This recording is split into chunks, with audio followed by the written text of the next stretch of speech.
The timeless train journey. It was a quiet evening when the train station in the small town of Willow Creek began to come alive with movement.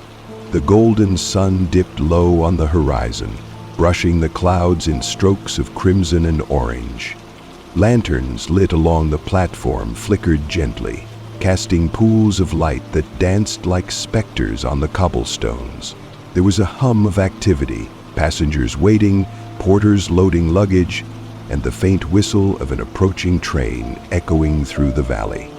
Among the waiting crowd stood Elliot, a man in his mid-30s, his face shadowed with years of silent contemplation. He wore a modest coat, a worn hat tilted low over his brow, and carried nothing but a small leather suitcase. For the most part, he had been invisible to the world. A man of few words, a slowly traveler.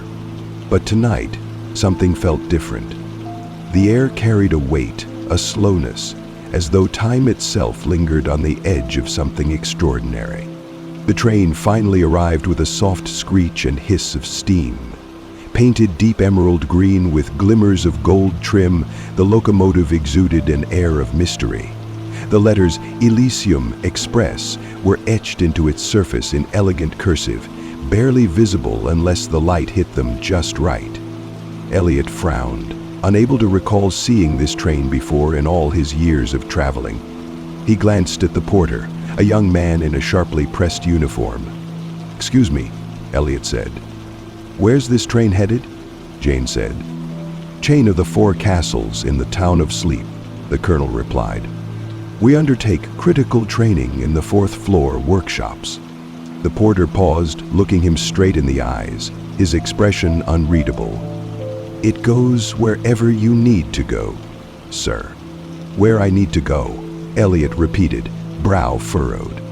The porter didn't answer. Instead, he tipped his hat politely and gestured for Elliot to board.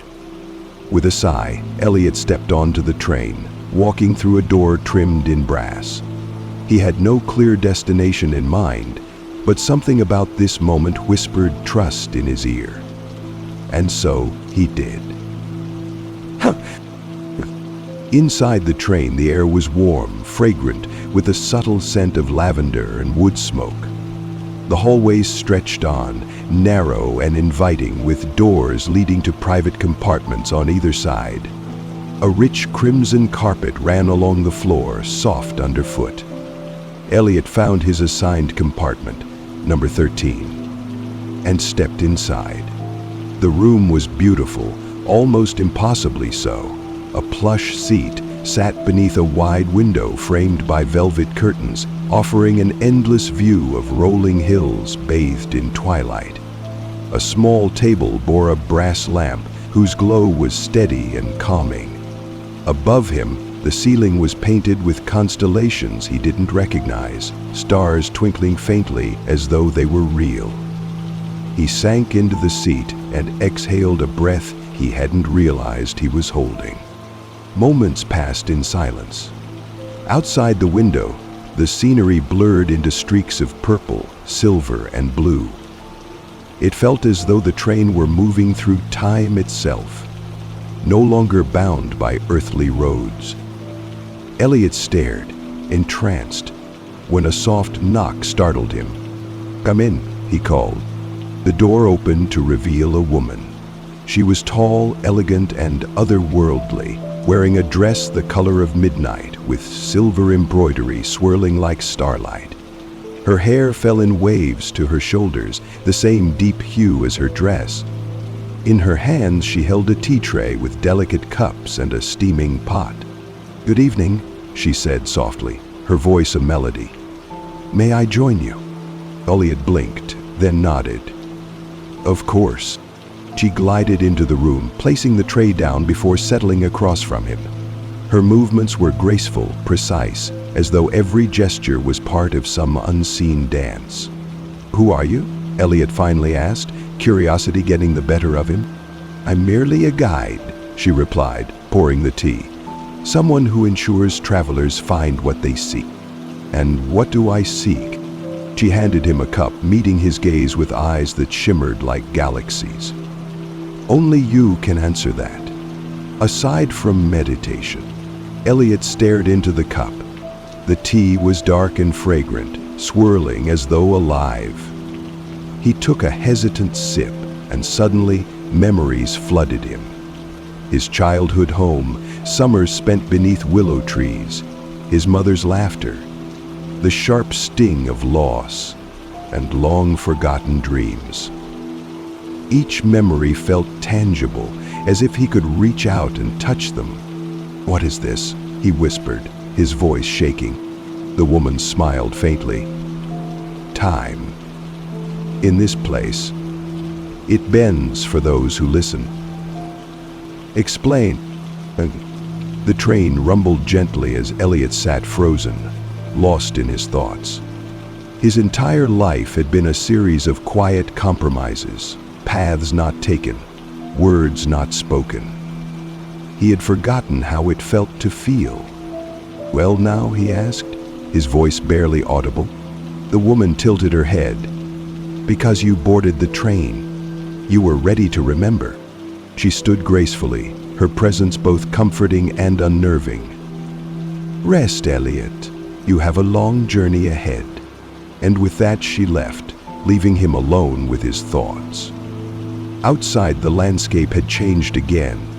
Fields of silver grass stretched endlessly, bathed in the glow of twin moons hanging low in the sky. He leaned back, the rhythm of the train a lullaby in his ears, and closed his eyes. When he awoke, it was to the sound of laughter echoing faintly down the hall. Elliot rose, curious, and stepped into the corridor. The air seemed charged with energy, alive in a way he couldn't explain. He followed the sound, his footsteps soft on the carpet, until he reached the lounge car. The scene before him was unlike anything he'd ever seen. The lounge was filled with people, all dressed in timeless elegance. A man in a charcoal suit played a haunting melody on a grand piano, his fingers dancing effortlessly across the keys. Couples swayed in a slow waltz, their movements dreamlike, as though they were floating. The air shimmered with golden light, and conversations hummed like music. Elliot stepped inside cautiously. No one seemed to notice him at first, but then a man with a bowler hat turned and smiled warmly. Elliot picked up the bowler hat and smiled warmly. "Welcome, join the celebration, friend." "Celebration?" Elliot asked. "Well, yes, we celebrate the moments that matter, the ones you nearly forgot." Elliot looked around, and suddenly he saw faces he recognized.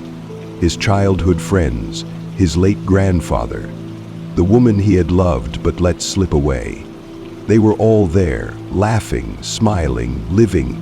He felt his heart catch in his throat. The last words came out abruptly. "This isn't possible," he thought. But it was. Somehow, impossibly, it was. Exercise. The People Study can help you retrain your brain to deal with extremes of stress. Hours or perhaps minutes passed as Elliot mingled with the people from his past. He danced, he laughed, he remembered. For the first time in years, he felt whole, as though the fractured pieces of his life had come together again. Eventually, the music slowed, and the crowd began to fade, their forms dissolving like mist. Elliot stood alone in the center of the room, his chest heavy with bittersweet longing. "It's time," said a familiar voice. He turned to find the woman in the midnight dress standing beside him. "Time for what?" he asked.